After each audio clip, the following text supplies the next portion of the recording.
Hello and welcome to another Bad Comic Review. This time we're looking at Venom, issue 20, legacy number 185. This issue was written by Donny, art by Iban, Coello, and Cowles, color art by Beredo, letters by VC's Clayton, Cowles, cover art by Hotz and Dan Brown, assistant editor Danny Kazem, edited by Devin Lewis, executive editor Nick Lowe. The cover's kind of boring, it's a little too abstract for me, and although this is kind of a loose tie-in to Absolute Carnage, it's really just an epilogue. So we learn the fate of the Maker and how he's been studying the symbiotes for a specific reason, and he knows about Dylan's strange abilities, and he seems to be a product of a human fetus with symbiotic abilities, and he's a new step forward in some kind of defense system they have. Then we look over at Eddie and Dylan, and there's actually a really good emotional scene there. Dylan thinks he was abandoned, and Eddie's trying to tell him, I didn't know about you. Then we go back over to the Maker, and we learn who he's working for,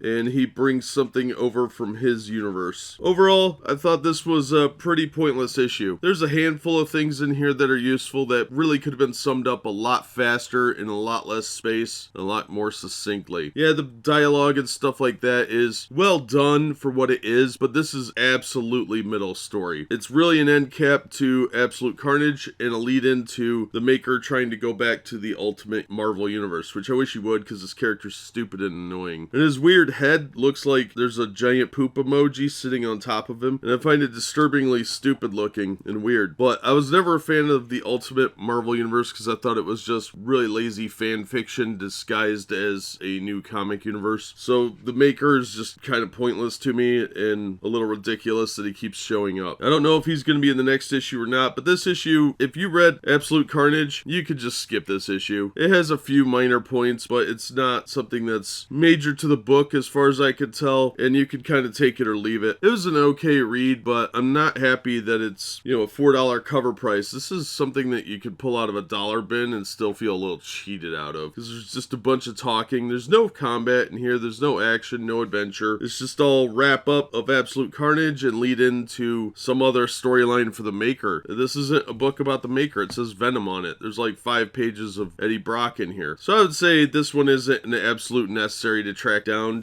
If you're going to read Absolute Carnage, I would read it in trade and just skip this one unless you're going to start picking up the series of Venom with issue 21. If you've been reading Venom, you might want to read it, but I don't think it's one that you absolutely need to have. It's not a key issue as far as I can tell. So not really recommending this one right now unless you could get it really cheap. Also, the art is pretty hit and miss. A lot of it looks very anime and manga-ish. The Maker's face makes him look like he varies between 12 and 25, so I can't tell how old he is, and it's really distracting with that weird hairline that he has, because he's bald except for right on his forehead. There's like little wisps of hair, and it looks really strange, but his face makes him look really, really young. I think the artist really needs more work on human anatomy, and overall I was just disappointed with the art. It was pseudo-anime, but it was also kind of lazily done in a lot of panels, and I think the artist needs more work. So this issue was just a big miss for me. That's gonna do it for this one. Thank you so much for listening and supporting the channel. If you enjoyed the video, please hit the like button and don't forget to subscribe so you don't miss future reviews. If you'd like to help the channel out in other ways, links are in the description to various support methods, and as always, we hope to see you on the next one.